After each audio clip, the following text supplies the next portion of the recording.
일본에 예고된 재앙이다. 뭘까요? 일단 이걸 한번 보시죠.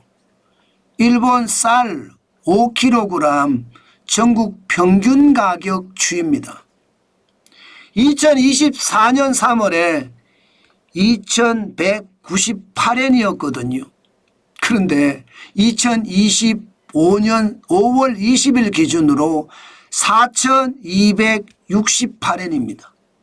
무려 1년 사이에 94.2% 올랐어요.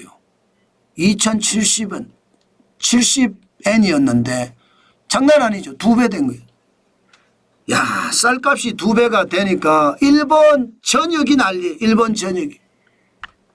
예, 쌀값이 2배가 되니까 아마 우리나라에서도 일본 관광객들을 보면요, 한국에 쌀 사가는 사람들이 굉장히 많습니다.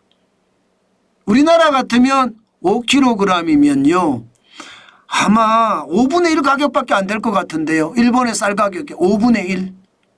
예, 5kg이면 지금 물론 쌀에 따라 틀릴 거예요. 틀리겠지만 아마 5분의 1 가격 정도밖에 안 될 겁니다.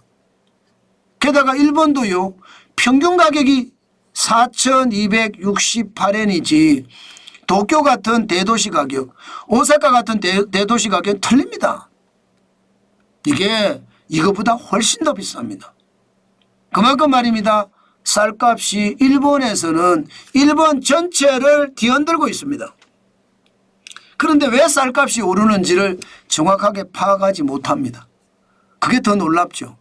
일본도 어떻게 생각하면 이게 매뉴얼의 나라라고 하지만 이게 제대로 파악을 못하고 있을 정도면 난리도 아니죠.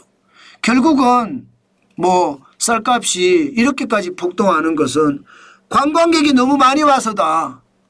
처음에는 그렇게 해석을 했어요. 그러다가 요즘은요, 결국은 구조적인 거다. 쌀의 생산량이 줄은 거다. 예상했던 것보다 통계가 제대로 작동이 안 된 거죠. 예. 쌀이 생각했던 것보다가 많이 줄어서 구조적으로 쌀 생산량이 줄어서 쌀값이 올라간다. 이렇게 결론이 나더라고요. 예, 지금 현재 그렇게 나고 있는 것 같습니다. 이 정도면 여러분, 쌀값이 평균 가격으로 2배? 대도시 가격은 평균 가격으로 따지면 4배, 5배까지 올라간다. 죄송합니다. 2배, 3배까지 올라간다. 이렇게 이야기하면 또 다른 이야기죠. 그만큼 말입니다. 일본의 쌀값은 그야말로 폭등하면서 재앙이 되고 있습니다. 그런데 여러분, 일본의 쌀값 폭등하고 원해난유라고 무슨 상관이냐 이렇게 이야기할 수 있습니다. 일단 쌀값이 이렇게 올라가잖아요. 그러면 소비자 물가가 장난 아니게 올라갑니다. 2024년 4월 기준으로 일본의 소비자 물가는 3.6%예요. 장난 아니죠. 2023년 1월에 4.3% 이후로 지금 굉장히 높은 수치예요. 게다가 2025년 1월에 4.0%인데 그때보다는 줄었습니다만은 3% 이상 계속 늘어나고 있는 거예요. 더 놀라운 것은요, 근원 소비자 물가 지수거든요. 근원 소비자 물가 지수는 신선식품을 제외한 수치예요. 이거는요 2025년 4월에 3.5%까지 올라갔어요. 야, 진짜로 많이 올라갔죠. 3.5%면 2023년 1월에 4.2%를 넘어설 수도 있다는 그런 이야기까지 나옵니다. 트럼프 관세가 지금 시장을 확실히 지배하거든요. 유가가 떨어져서 이 정도밖에 안 올라간 거지, 유가가 만약에 조금 움직이고 올라간다고 하면 이거 쭉쭉쭉쭉쭉 올라갈 겁니다. 아마 굉장히 많이 올라갈 거예요. 그러면 일본은 어떻게 될까요? 문제가 되죠. 결국 지금 일본은 어쩔 수 없이 저는 기준금리를 올릴 수밖에 없다고 보는 거예요. 지금 당장 올리지는 못할 거예요. 미국의 트럼프 관세가 앞으로 결정된 것도 아니고 결정이 돼 봐야 이제 그 다음에 수순이 금리를 어떻게 할 것인가 그렇게 나올 겁니다. 아마 현재까지는 그렇게 보입니다. 게다가 더 중요한 것은 트럼프 관세도 중요하지만 미국 달러는 약하게 엔화는 강하게 이렇게 만들기를 원해요. 그러면 금리를 올리는 것도 문제지만 미국의 환율 급박도 문제다. 결국 말입니다. 엔화는 강해진다는 이야기입니다.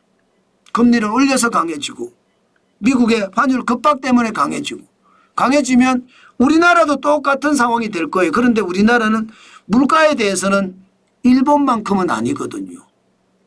그렇게 생각을 하면 환율 급박의 문제만 있으니까 원화하고 엔화하고 기준으로 봤을 때 아마 미국 달러 대비해서 엔화가 더 강해질 겁니다. 미국 달러 대비해서 원화는 강해지겠지만 엔화보다는 덜 강해질 거고요. 그러면 환율은 어떻게 될까요? 환율은 다 올라갈 수밖에 없겠죠. 저는 그렇게 믿고 있는 거예요. 지난 4월 9일에 1020.14원까지도 올라갔잖아요. 100엔당. 저는 그게 계속 유효하다고 보는 겁니다. 그만큼 말입니다. 일본의 상황은 지금 생각했던 것보다 상황이 굉장히 나빠요. 뭐 부채 때문에 금리 못 올릴 거다 이렇게 이야기하시는 분들도 많거든요. 아닙니다. 물가를 저렇게 놔둘 거예요. 저렇게 물가를 놔두면 일본 경제 진짜 아장날 수도 있습니다. 진짜 큰 위기도 올 수 있습니다. 여러분도 아시잖아요. 지금 국채가 일본 국채가 엄청나게 올라가는 거. 특히 장기채가 많이 올라가는 장기채. 10년물 국채금리 일본의 20년물 국채금리 30년물 국채금리. 여러분 알다시피 일본의 장기채는요. 이거 안전자산이라고 했어요. 그런데 일본의 국채도 지금 안전자산이 안 되고 있는 거. 이러면 폭발할 수도 있습니다. 부채 폭발이라는 거죠. 그 정도로 말입니다. 지금 금리를 안 올리고 계속 버틸 수 있는 힘은 그렇게 많지 않다. 저는 그렇게 봅니다. 그렇기 때문에 저는 엔화를 안 팔고 있습니다. 앞으로도 엔화를 그렇게 심하게 팔 생각은 없습니다. 그렇지만 시장을 계속 주의 깊게 지켜보도록 하겠습니다.